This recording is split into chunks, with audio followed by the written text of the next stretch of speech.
시청자 여러분 안녕하십니까? 뉴스9 윤종호입니다. 윤석열 대통령과 한동훈 국민의힘 대표가 1시간 조금 넘게 만났습니다.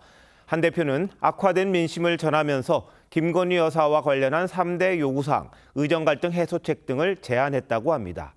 하지만 한 대표는 윤 대통령이 어떻게 반응했는지, 합의한 내용은 있는지 단 하나도 박정하 비서실장에게 전하지 않았습니다.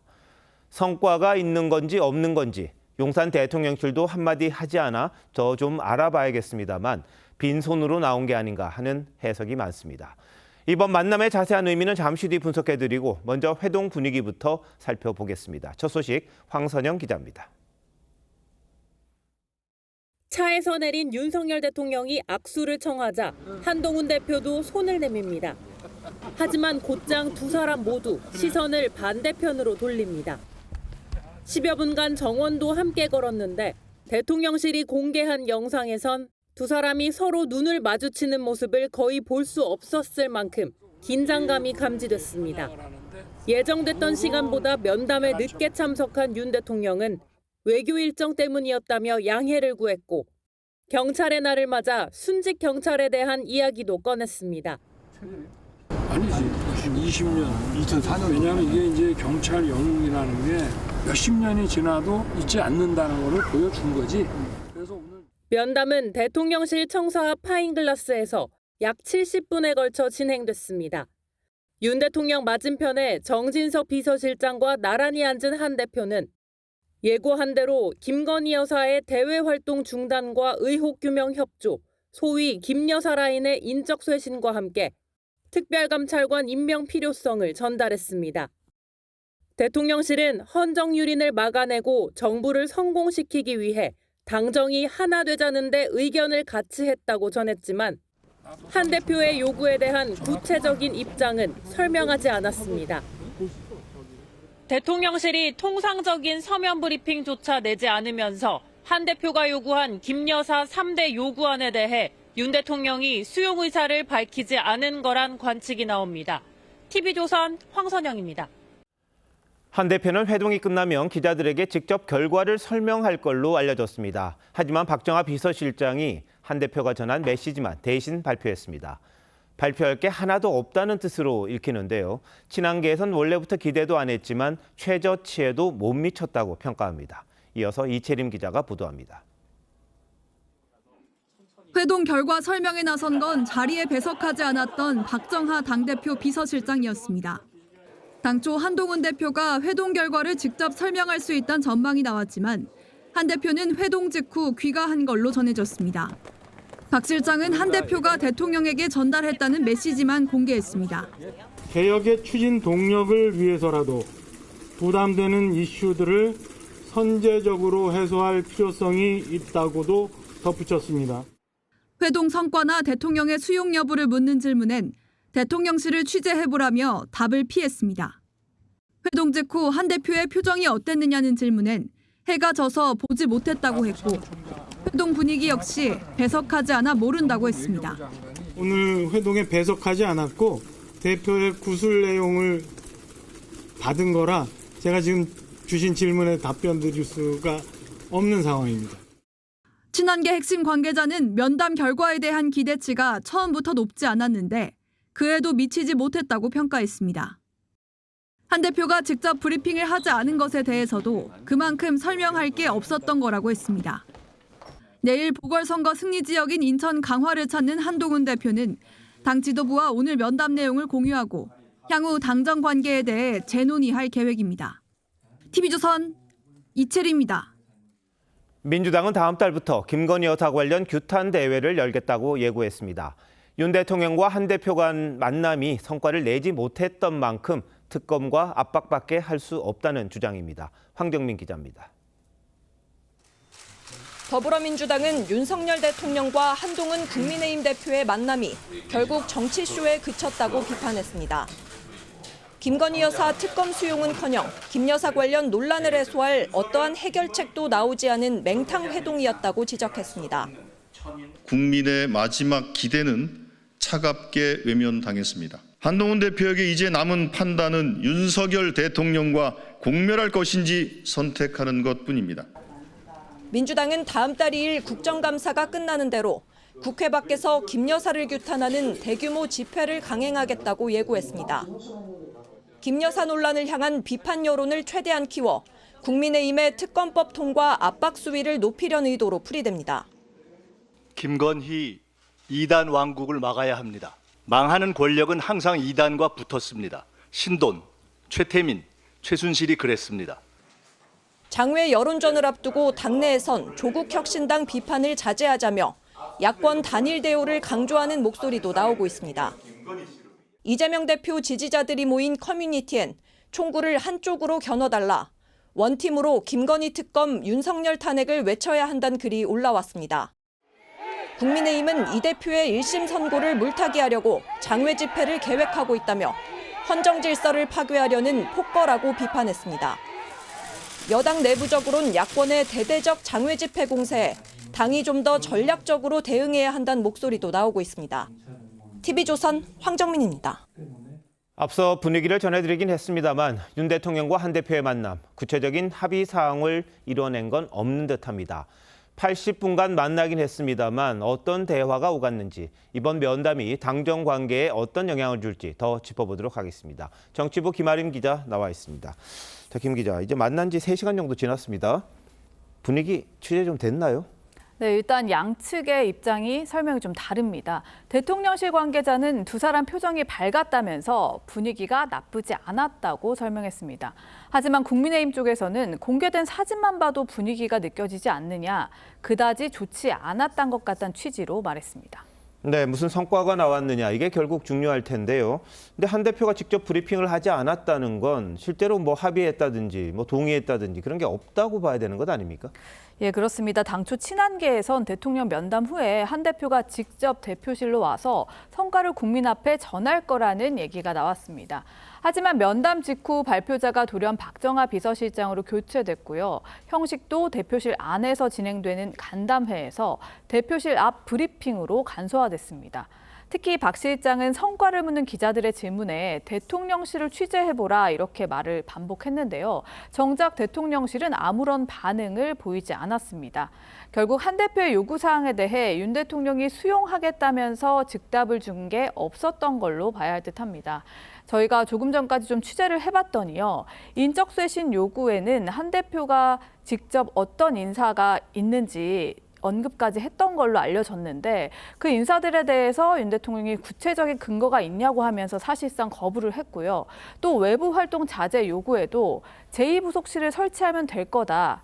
이것도 사실상 거부했다고 합니다. 네, 그렇다면은 대통령이 한동훈 대표가 뭘 요구할지 이미 다 알았을 텐데 이런 답을 했다는 건 결국 아무것도 수용하지 않았다. 이렇게 봐야 하는 겁니까?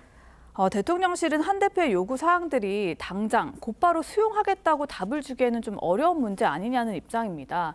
일부 수용 가능성이 전혀 없는 건 아니란 뜻인데요. 하지만 한 대표 측은 그 가능성을 낮게 보고 있습니다. 말씀하신 대로 요구 사항은 이미 다 공개가 됐고 대통령 입장에서도 숙고할 시간은 충분했다는 겁니다. 특히 이번 회동의 성격을 바라보는 시각도 양측이 전혀 달랐는데요. 친한계는 김 여사 관련 의혹 등 야당의 파상 공세에 따른 공멸 위기감을 해소하는 자리라고 강조했는데 친윤계는 신뢰를 먼저 회복하는 자리가 돼야 한다고 봤습니다. 오늘 당장 결과를 도출해내는 자리가 아니라는 겁니다.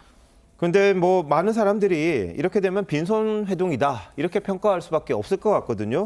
그렇다면 앞으로 당정 관계를 좀 회복했으면 하는 바람들이 있을 텐데 가능합니까?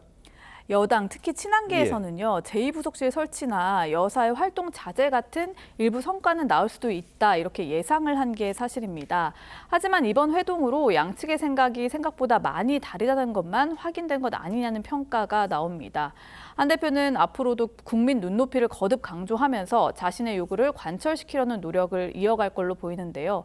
일단은 침묵하고 있는 대통령실이 향후 어떤 제스처를 취하느냐가 향후 당정관계 분수령이 될 걸로 보입니다. 네, 뭐 윤 대통령과 한 대표 만날 때마다 뭐 첫 술에 회 부르냐 이런 이야기를 했었습니다만 이제는 그럴 단계는 지난 것 같기도 하고 뭔가 성과를 기대했던 분들이 많을 텐데 이런 식이라면 앞으로의 관계 그다지 밝지도 않다 이렇게 볼 수밖에 없을 것 같습니다. 후속 논의가 있을지 한번 기다려 봐야겠군요. 김 기자 잘 들었습니다.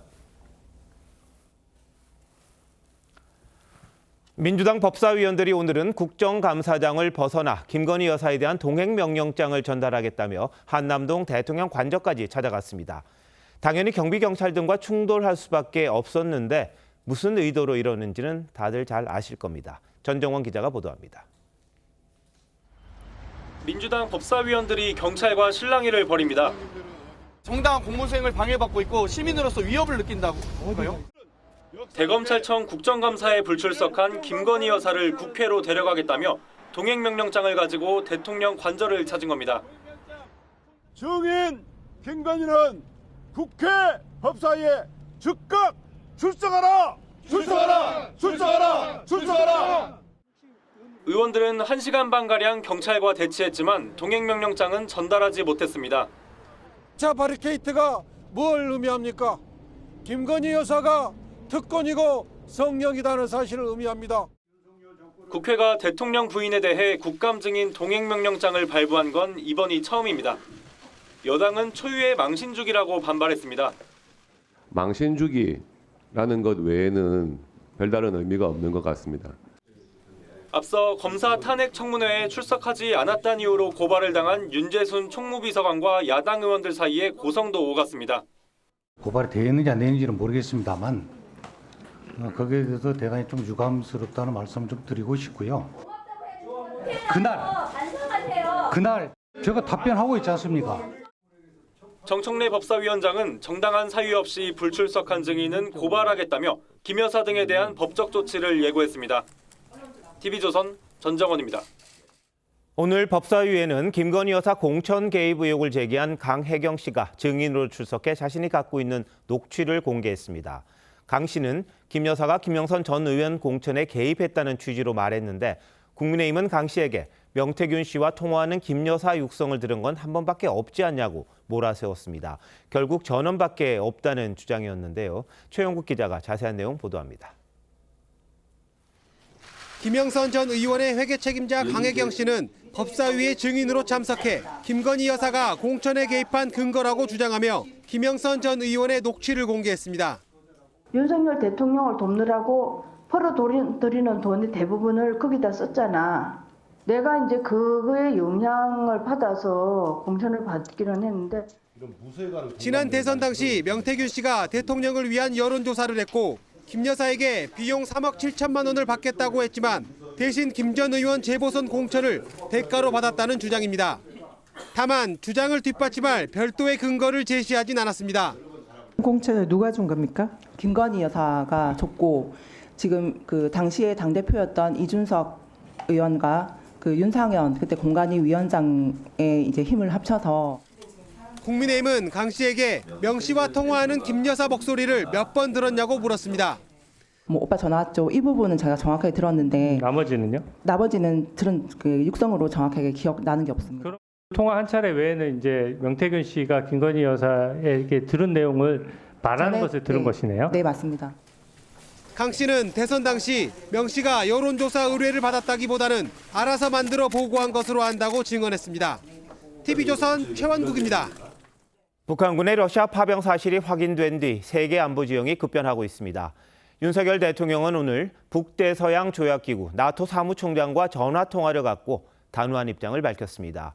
우리 정부가 북한군의 파병 사실을 전격적으로 발표한 배경을 놓고도 여러 관측이 나왔는데 국정원의 고위 당국자가 얼마 전 우크라이나에 다녀온 것으로 파악됐습니다. 홍연주 기자가 단독 보도합니다.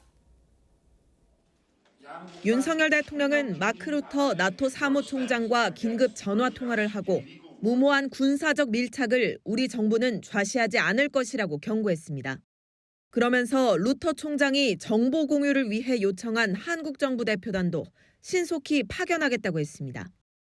생 즉 사, 사 즉 생의 정신으로 우리가 강력히 연대해 함께 싸워 나간다면 북한을 향해 파병 중단을 경고한 국방부는 155mm 포탄을 비롯한 살상무기 지원과 군사요원 파견에 대해서도 가능성을 열어뒀습니다.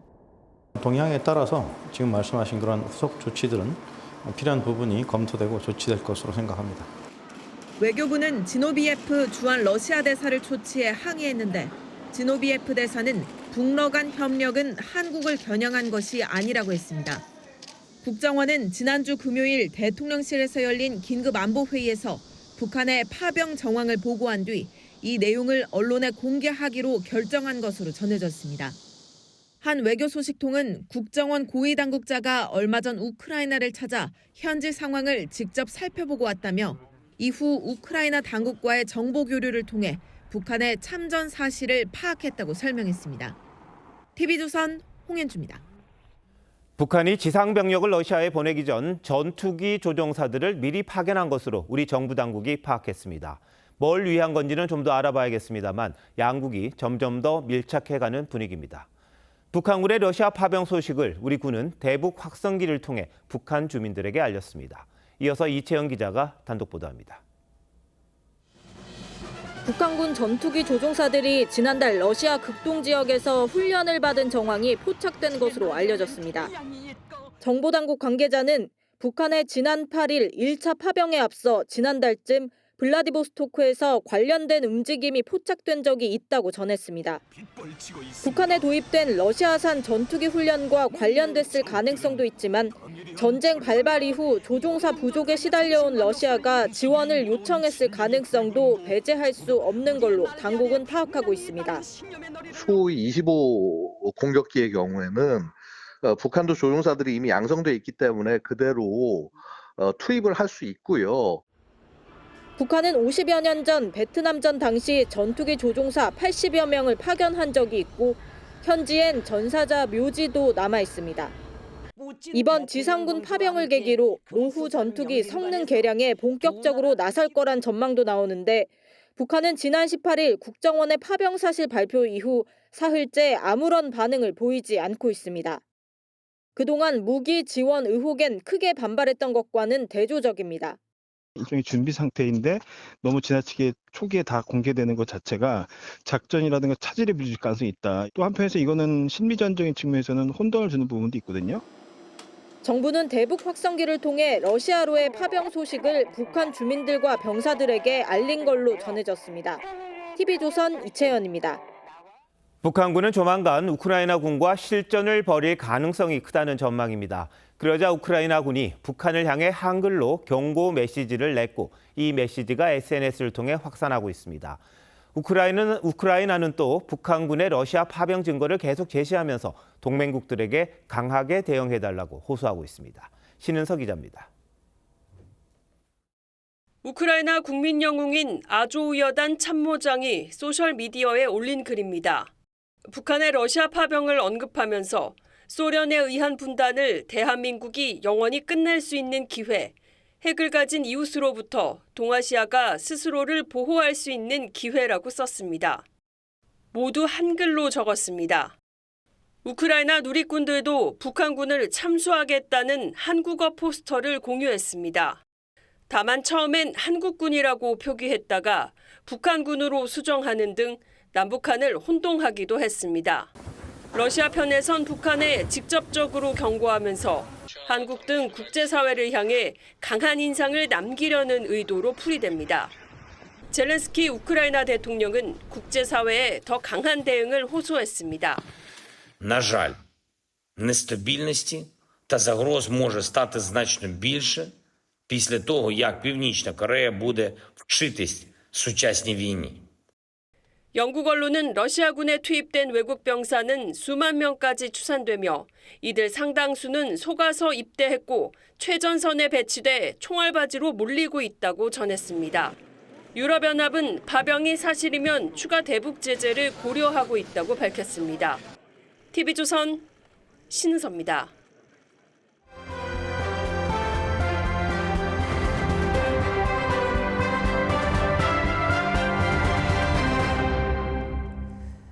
지난 8월 경남 사천의 한 채석장에서 SUV가 전복돼 남성 2명이 숨지는 일이 있었습니다.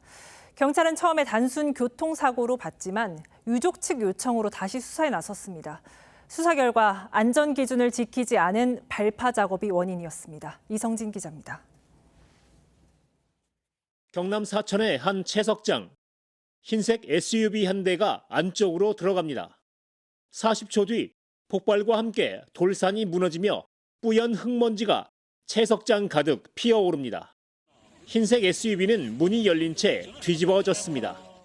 차 안에서는 회사 대표와 전무가 숨진 채 발견됐습니다. 발파로 인한 이 사고를 해당 경찰서는 단순 차량 전복 사고로 처리하려 했습니다. 발파가 끝난 후에 차가 내려와서 부르는 걸 봤다. 그래서 발파 팀장 얘기만 저희한테 계속 반복을 하더라고요. 유족은 CCTV를 확보하고 수사팀 교체를 요구했습니다.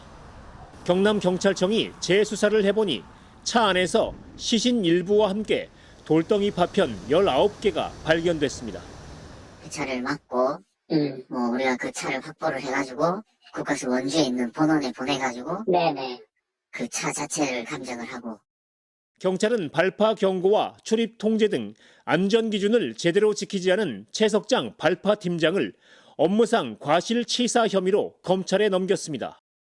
경찰과 회사의 실경영주랑 다 같이 조직적으로 은폐를 하지 않으면 이건 절대 될 수 없다고 생각합니다. 유족들은 초동 수사를 한 경찰관들을 고발했습니다. TV조선 이성진입니다. 오늘 새벽 한 고속도로에서 트럭 한 대가 도로를 가로질러 넘어져 있었는데 뒤따르던 트럭이 피할 새도 없이 그대로 들이받는 사고가 났습니다. 어떤 상황이었는지 이심철 기자가 보도합니다. 새벽 시간 신대구 부산 고속도로 대구 방향 수석 나들목 인근 2차로를 달리는 차량 앞에 갑자기 도로를 가로막은 무언가가 보이더니 피할 새도 없이 그대로 부딪힙니다. 사고 충격에 블랙박스 영상은 심하게 흔들려 알아볼 수 없습니다. 도로에 넘어져 있는 1톤 트럭을 미처 발견하지 못하고 7.5톤 트럭이 추돌한 겁니다. 2차로 가다가 늦게 발견하고 이제 핸들을 1차선으로 급격하게 틀다가 부딪힌 거죠. 2차 사고는 운전석 쪽으로 넘어진 1톤 트럭에서 운전자가 빠져나오지 못한 상태에서 일어났습니다. 시간 차이가 크긴 하는 것 같아요. 운전석 쪽으로 넘어졌으니까 쉽지는 않겠죠. 119 구조대는 중상을 입은 운전자를 앞유리를 자른 뒤 차량에서 빼내 병원으로 옮겼습니다. 경찰은 1톤 트럭이 왜 넘어졌는지, 뒤따르던 대형 트럭 운전자는 전방을 제대로 주시했는지 등을 조사하고 있습니다. TV조선 이심철입니다. 대낮에 만취한 운전자가 몰던 차에 치여서 교통경찰이 크게 다친 사고가 있었습니다. 당시 상황이 담긴 영상을 저희 취재진이 단독으로 입수했는데 얼마나 위험한 상황이었는지 직접 보시죠. 조유진 기자입니다. 회색 승용차가 엄청난 속도로 질주합니다.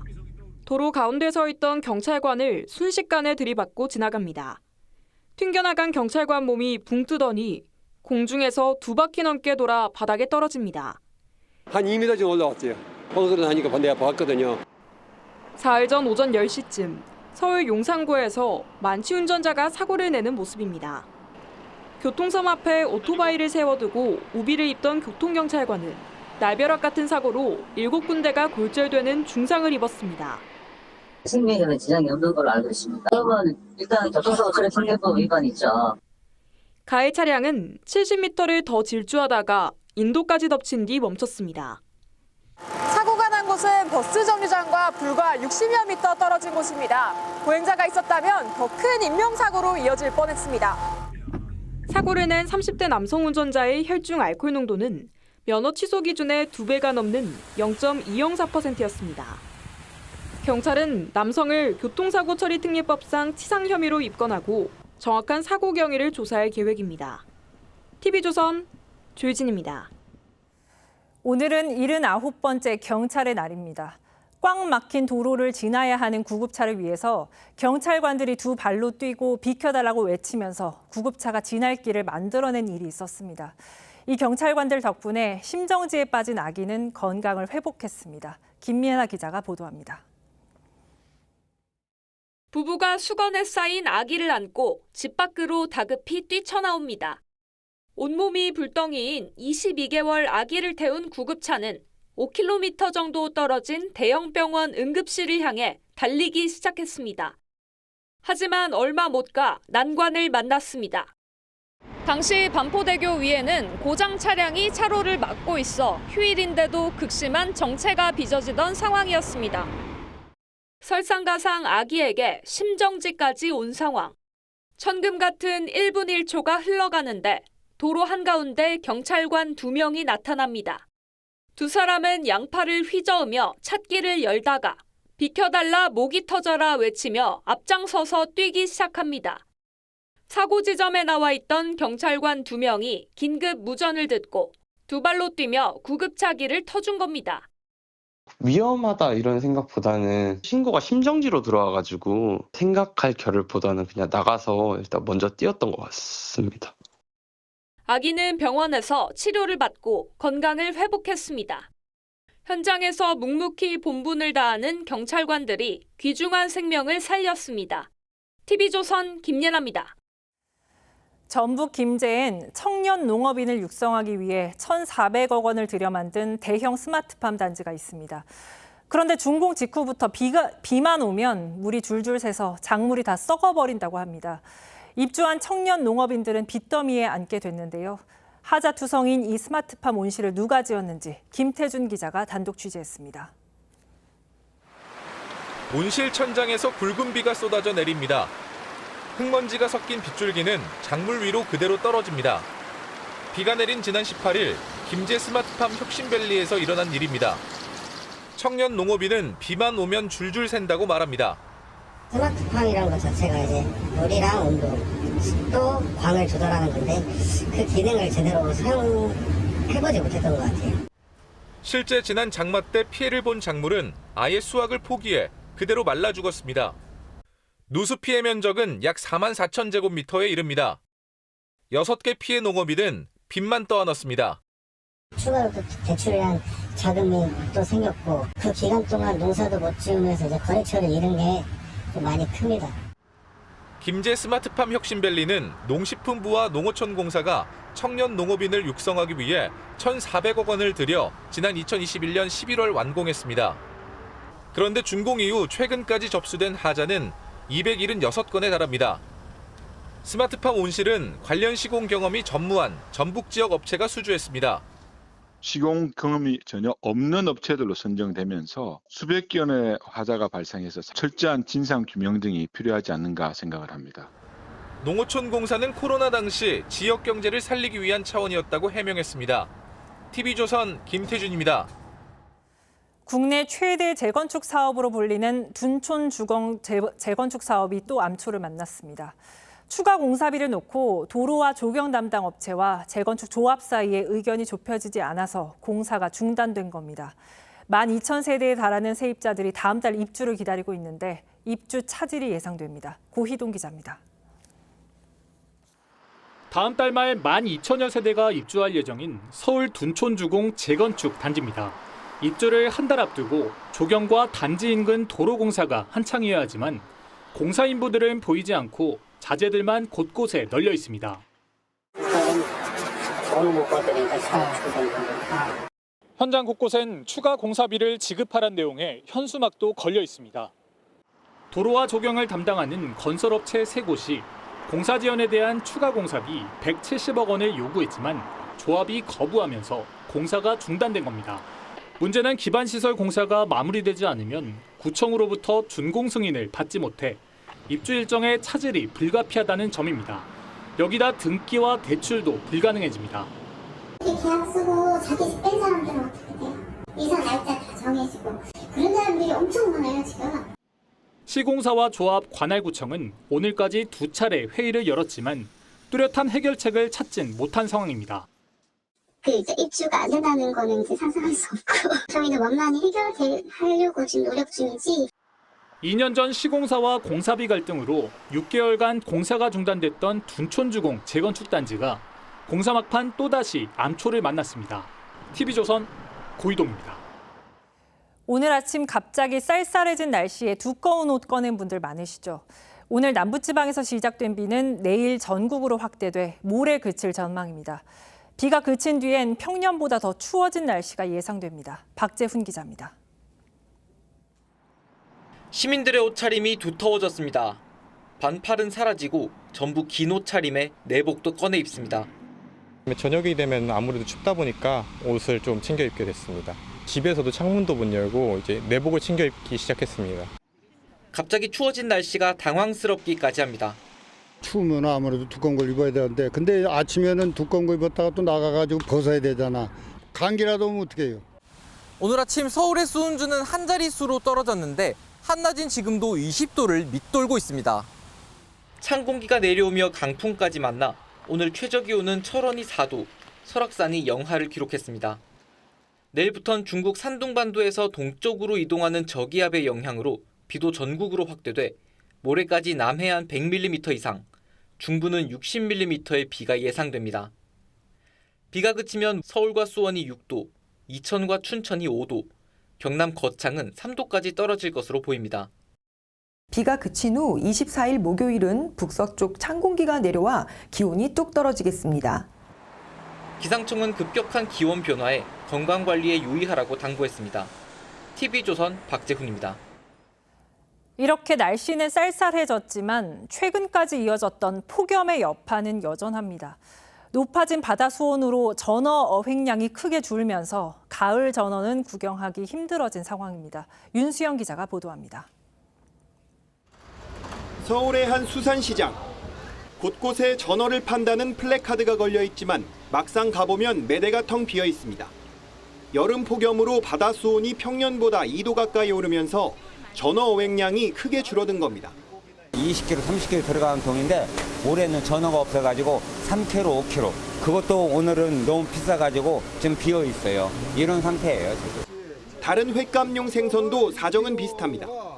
전어 가격은 1kg에 17,600원으로 지난해보다 3배 가까이 뛰었고 광어와 농어도 80% 넘게 올랐습니다. 조금 비싸긴 비싸죠. 큰맘 먹고 나와서 먹어야 할 정도로. 사정이 이렇자 가을마다 전어 할인 행사를 열어온 한 대형마트 매장에서도 전어가 사라졌습니다. 전어도 볼 수도 없고 좀 세일할 때 먹는 위주예요. 세일할 때. 올 여름 폭염에 홍합 3억 마리, 굴 10억 마리가 폐사하면서 어패류 수급에도 비상이 걸렸습니다. 기후변화가 불러온 피시플레이션. 정부는 수산물 수급 상황을 보고 할인 행사에 나서는 한편 기후변화 대응 TF를 만들어 대책을 마련하기로 했습니다. TV조선 윤수영입니다. 천연기념물이자 멸종위기 야생생물 2급인 얼음치는 우리나라에서만 서식하는 물고기입니다.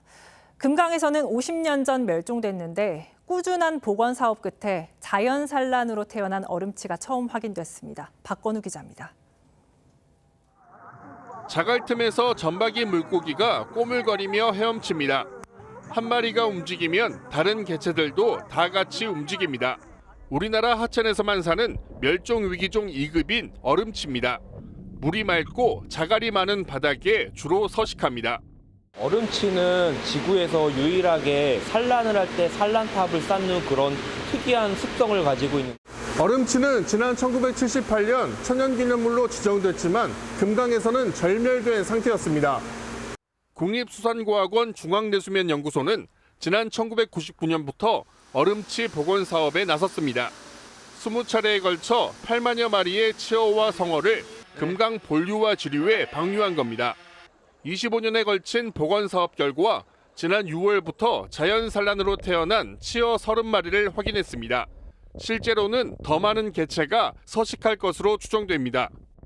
금강 본류 일대 약 한 1km 구간에는 한 500에서 1000마리 정도의 당년생 치어가 서식하는 것으로. 하천 생태계가 살아나자 주민들도 반깁니다. 금강의 조금 수중 환경이 좀 많이 가치가 향상됐다 이렇게 판단되고 있어요. 크기가 다양하게 잡히니까 저도 이제 기분도 좋고. 국립수산과학원은 유전적 다양성을 확보하기 위해 얼음치 종자를 지속적으로 방류할 계획입니다. TV조선 박고루입니다. 전국체전 등 각종 체육대회 때는 사고에 대비해 반드시 보험을 들어야 합니다. 대한체육회의 협력사인 스포츠안전재단이 대회 주최 측과 보험회사를 연결해주면서 수수료만 30% 가까이 뗐다고 합니다. 이 돈이 우리 세금이라는 지적까지 나오는데 어째서 이런 게 가능했던 건지 구민성 기자가 단독으로 취재했습니다. 대한체육회에 출연금이 섞여 있는 스포츠안전재단은 지난 2010년 설립된 대한체육회의 외부 협력사입니다. 전국체전, 소년체전 등 각종 국내 체육대회 주최 측이 대회 때마다 이곳을 통해 보험을 드는데 차익이 과도하게 발생하고 있다는 지적이 나왔습니다. 스포츠안전재단이 지난 2020년부터 5년간 세금으로 운영되는 체육단체들로부터 보험료 명목으로 받은 돈은 456억 원. 그런데 실제 보험사에 제출된 보험료는 339억 7천만 원으로 그 차액이 116억 원이 넘습니다. 체육단체에 반환되지 않은 그 돈은 보험업계에서는 상상도 할 수 없는 수준인 전체 금액의 27%에 이릅니다. 현재 대한체육회장이 스포츠안전재단의 이사장을 겸임하고 있다는 것도 문제입니다. 이해관계가 있는 사람이나 단체와의 거래를 막고 있는 문체부 국고보조금 운영지침에 위배됩니다. 4천억 원이 넘는 국고를 받는 단체인데도 불구하고 비정상적으로 얻은 보험 수익을 반환하거나 다른 단체에 지원하지도 못하고 그대로 방치하는 것은 명백한 직무유기입니다. 문체부는 운영지침을 어긴 계약이기 때문에 관련 금액 456억 원 전체에 대한 반환 명령을 내릴 계획이라고 밝혔습니다. TV조선 구민성입니다. 문재인 전 대통령의 딸 다혜 씨가 불법 공유 숙박을 운영했다는 소식 전해드렸었죠. 다혜 씨가 운영하던 에어비앤비 두 곳 모두가 등록이 되지 않은 불법 업체였다고 합니다. 어떻게 이런 영업이 가능했는지 따져보겠습니다. 오늘부터는 김주영 기자가 함께합니다. 자, 김 기자, 문시 업체가 상당히 인기가 있었다고 그러더라고요. 왜 이게 그런데 불법입니까? 네, 현행법상 합법적으로 에어비앤비를 운영하려면 지방자치단체에 영업 신고를 해야 합니다. 도시민박업이나 농어촌민박업, 한옥체험업 등으로 등록을 해야 하는데요.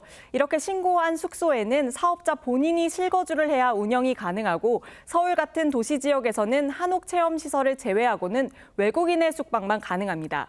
문 씨가 운영한 에어비앤비 제주 단독주택은 등록을 하지 않았고 서울에 운영하고 있는 오피스텔은 건축법상 상업시설이어서 애초에 숙박업 등록이 불가능한 곳입니다. 그런데 요즘 서울에서도 에어비앤비를 쉽게 찾아볼 수 있는 것 같은데 불법 숙소 얼마나 많다는 거죠? 네, 저희가 확인해 본 결과 서울 지역에 등록된 에어비앤비 수는 올해 3월 기준 16,600여 개인데 합법적으로 등록한 객실 수는 4,800여 개에 불과합니다. 전체 등록 건수 중 70% 이상이 미등록 업체라는 건데요. 허가받지 않은 업소들이 난립하면서 강남 등 시내 오피스텔들에서는 층간소음과 쓰레기 배출 문제가 계속 불거졌고 마약이나 몰래카메라 등 범죄의 사각지대라는 지적이 이어져 왔습니다. 그런데 어떻게 이렇게 많은 업체가 불법으로 영업을 하는 겁니까? 네, 에어비앤비 등 해외 플랫폼 업체가 영업 신고 여부를 확인하지 않았기 때문입니다. 최근 공유 숙박 시장은 3년 새 10배로 커졌는데요. 이런 시장을 노리고 미신고 업체들이 우후죽순 생겨난 겁니다. 이 문제로 계속 지적을 받자 에어비앤비는 이달부터는 영업 신고증을 확인하기 시작했고 이미 등록된 업체들도 1년 안에 영업 신고증을 제출하라고 통보한 상태입니다. 이렇게 불법 업체가 많이 나올 때까지 정부가 방치한 책임이 있다 이런 지적도 있는데요. 단속이나 처벌 안 되고 있는 겁니까? 네, 매년 지자체가 불법 숙박업소를 단속을 하고는 있습니다. 다혜 씨처럼 영업 신고를 하지 않는 경우 2년 이하의 징역이나 2천만 원 이하 벌금에 처해질 수 있는데요. 문제는 단속 자체가 쉽지 않다는 겁니다. 에어비앤비는 결제 전까지는 정확한 주소가 뜨지 않아서 주변 제보에 의존해야 하기 때문인데요. 서울시가 단속한 건수를 보면 한 해 100여 건에 불과한 상황입니다. 호스트하고 게스트는 문자로만 주고받잖아요. 저희가 조사를 하려고 하면 그 에어비앤비를 운영자를 알아야 되는데 운영자랑 만나기가 어려워요. 그런데 다른 측면에서는 이런 규제 자체를 좀 완화해야 한다 이런 지적도 나오던데요. 네, 공유 숙박업계에서는 해외 기준에 맞춰 내국인 숙박 금지라든지 집주인 실거주 의무 등을 풀어달라는 소리가 나오고 있습니다. 실제 정부도 규제 샌드박스 제도를 통해 일부 국내 플랫폼에서는 내국인 숙박을 가능하게 하고 여러 시도를 하고 있지만 실정에 맞는 공유 숙박 제도 양성화까지는 아직 갈 길이 멀다는 평가입니다. 이 공유 숙박이라는 게 좀 빠른 법제화가 되어야 이게 합법화된 비즈니스로 되는데 법이 결국에는 지금 못 따라가고 있는 거고. 네, 시장은 이미 커져 있는데 규제는 좀 비현실적인 것 같고 제대로 관리할 수 있는 방안이 필요할 것 같군요. 김 기자 잘 들었습니다.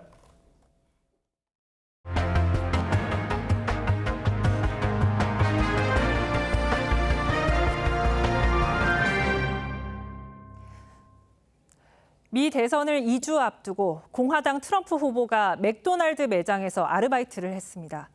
자산가 이미지 대신 서민과 가깝다는 이미지를 부각하기 위해서인데요. 맥도날드를 놓고 민주당 해리스 후보와 치열한 신경전을 벌이는 이유를 워싱턴에서 이태영 특파원이 전해드립니다. 익숙한 뒷모습의 남성이 준비된 음식을 자동차로 건넵니다.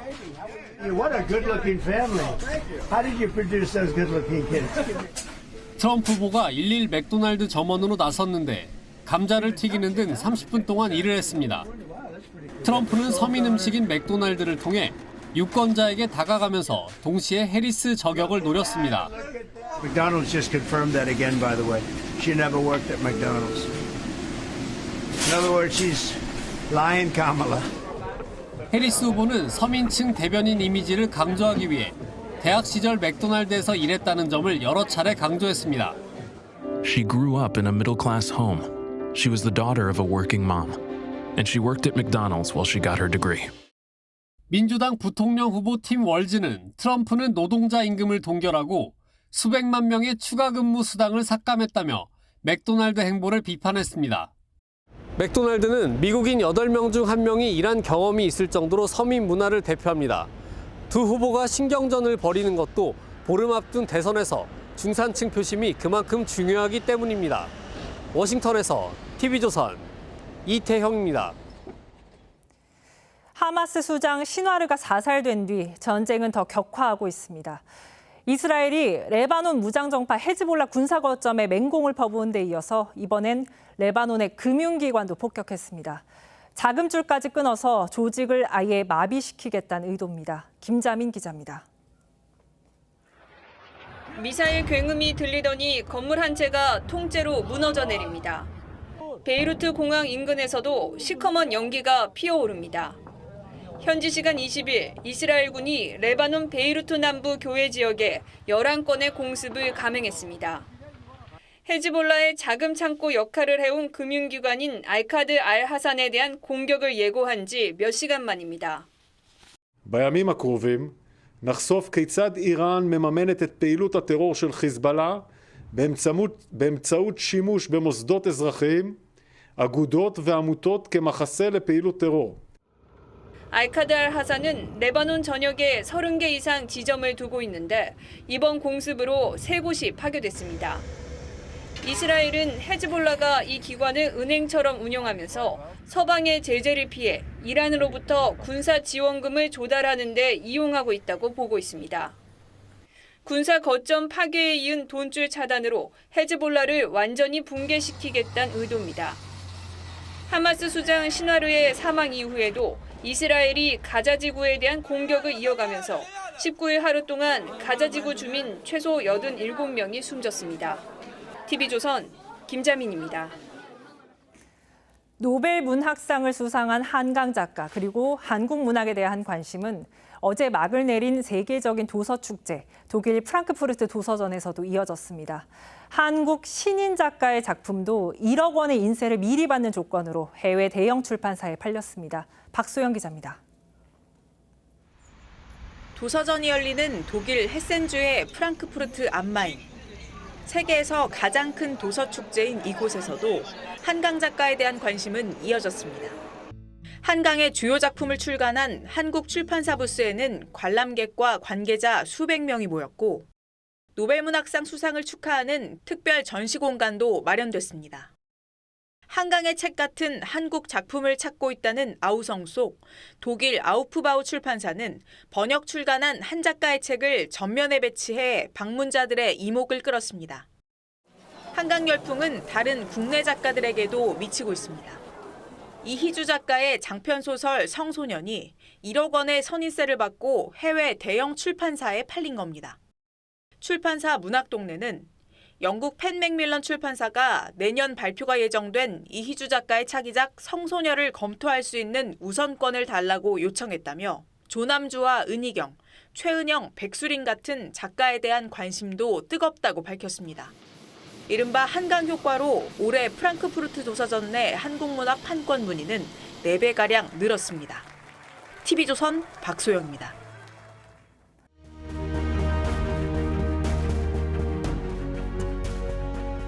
전어 대가리에는 깨가 3마리 들었다. 그만큼 고소하다. 9, 10월이면 전어가 한껏 기름이 오릅니다. 하도 고소해서 집 나간 며느리 전어 굽는 냄새에 돌아온다고 하죠. 올가을엔 아예 전어가 집을 나갔습니다. 무지막지한 폭염에 씨가 말랐답니다. 10월 중순 한계령에 진달래, 화천에 철쭉이 피었습니다. 꽃들도 철 모르는 더위에 얼이 빠진 모양입니다. 가고 오지 못한다는 말은 철없다 시절에 들었노라. 세상 모르다, 철없다, 철 모르다, 철부지, 철딱서니 붙여 쓰는 한 단어들입니다. 순 우리말 철은 계절, 그리고 사리를 분별하는 힘을 뜻합니다. 아무리 철을 모르기로 벌써부터 롱패딩을 챙기는 데가 있답니다. 민주당은 롱패딩을 준비할 것이다. 11월 2일 집회를 시작으로 성남 민심을 확인시켜주겠다. 거리로 나가 겨우내 투쟁하겠답니다. 국정농단 탄핵 시위 이래 7년 만에 본격적인 장기 장외 투쟁에 나선다는 겁니다.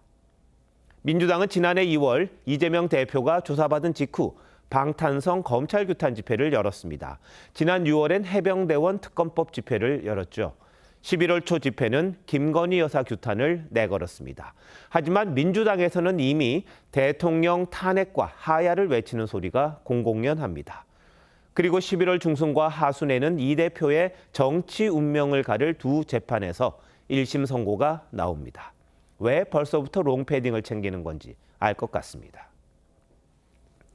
한국적 롱패딩은 김밥 패딩으로 불립니다. 검정색이 압도적으로 많죠. 검정은 공포와 죽음을 상징합니다. 화가 마티스는 검정색은 힘이라고 했습니다. You never win with violence, Tony. You only win when you maintain your dignity. Dignity always prevails. 현대의 묵시록으로 불리는 시가 있습니다. 너무 많은 주장, 너무 많은 욕심, 너무나 부족한 사과나무, 너무 많은 헛소리. 너무 많은 롱패딩, 너무 많은 오리와 거위의 희생을 생각합니다. 거기에도 사과나무는 없습니다. 10월 21일 앵커칼럼 오늘 철 모르는 롱패딩이었습니다.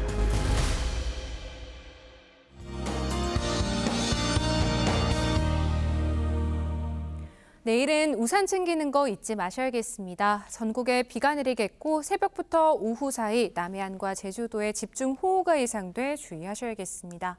남부지방에 시간당 20에서 30mm 이상, 제주도에는 시간당 최대 50mm로 매우 강하게 쏟아지겠습니다. 모레까지 내리는 비의 양도 많겠습니다. 제주도에 최대 120mm 이상, 남해안에 최대 100mm 이상의 큰 비가 내리겠고요. 중부지방에도 적게는 10에서 많게는 60mm가 예상됩니다. 밤부터 서해안에서는 바람도 강하게 불겠습니다. 내일 아침에는 오늘보다 기온이 크게 올라서 서울이 15도로 출발하겠습니다.